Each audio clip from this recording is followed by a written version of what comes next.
Hi guys, Panda here, and this is a build guide for my Dream Avenger Paladin on the Diablo 2 Path of Diablo mod. For more information on what Path of Diablo is and what changes the mod offers, please follow this link here.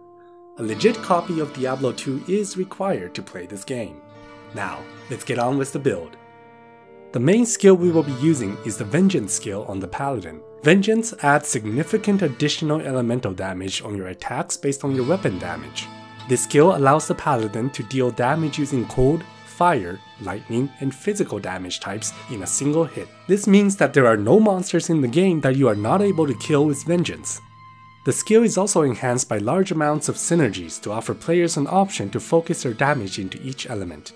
This is not a starter-friendly build as it has several specific gear that's required for it to be viable. We will speak more about this later on in the video.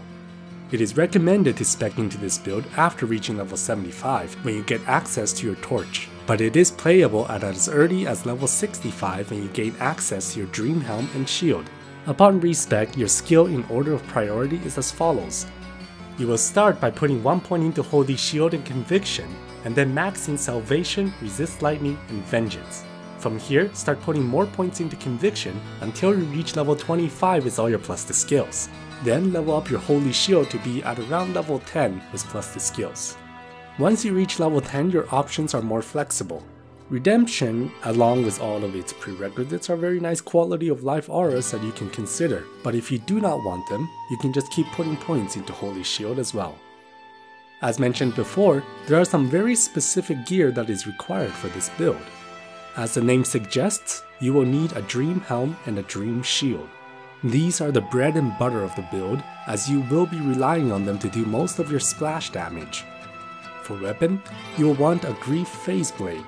This is hands down the best weapon for Vengeance in Path of Diablo. The reason is because Grief was changed in Path of Diablo to give plus to maximum and minimum damage per level rather than a flat plus to damage. This made Grief able to receive the insane elemental damage scaling from Vengeance, whereas before the 400 damage would just get added to your final damage after Vengeance scaling. With my current gear, for every 1 additional damage on my weapon, Vengeance adds 22 tooltip damage. That is a 2200% multiplier to damage that can still get multiplied further by Conviction, Salvation, and minus resistances. For armor, I recommend an upped Crowcall. It can be corrupted with increased attack speed, attack rating, or sockets, and they will all work. Ideally, you will want a 4-socketed Crowcall. This armor provides attack speed and hit recovery. These are important because you need them to help you reach your increased attack speed and faster hit recovery breakpoints. With a Phase Blade, you need 55% increased attack speed to achieve maximum attack speed with Vengeance. A 40% Grief with Crowcall will just meet this requirement. Otherwise, you will need a meaty Splash Jewel with 15% increased attack speed or the 10% increased attack speed corruption mod.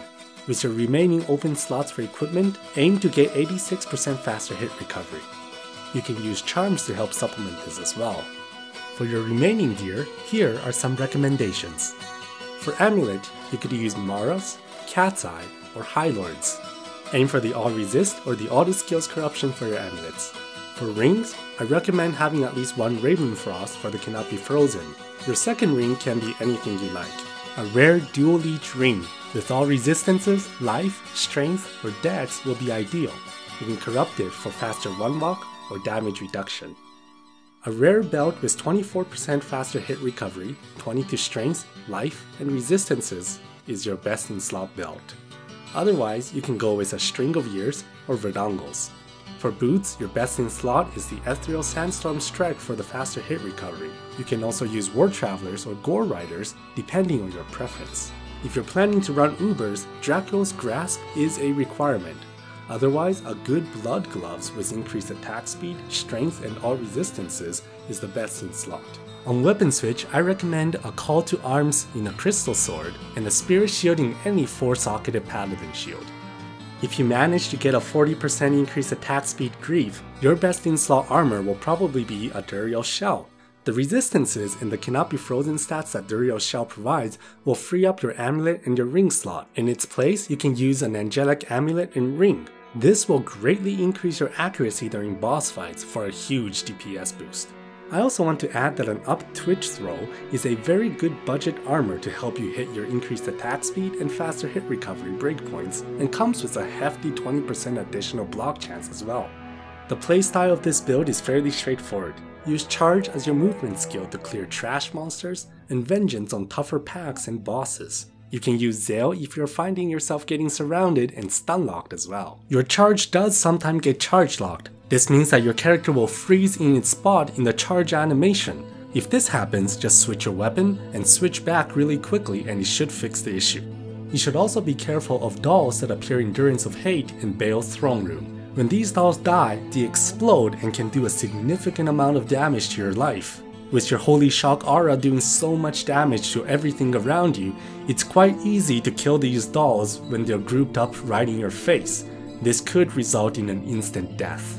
To avoid this, I recommend just running around with the dolls chasing you. Because they do more damage the closer they are to you, as long as you keep moving, you should be able to avoid the bulk of the damage if you're far enough. This concludes my build video. Thank you all for watching, and I hope you all have fun in Season 4 of Path of Diablo. Feel free to drop by my livestream to say hi, and be on the lookout for my future video guides.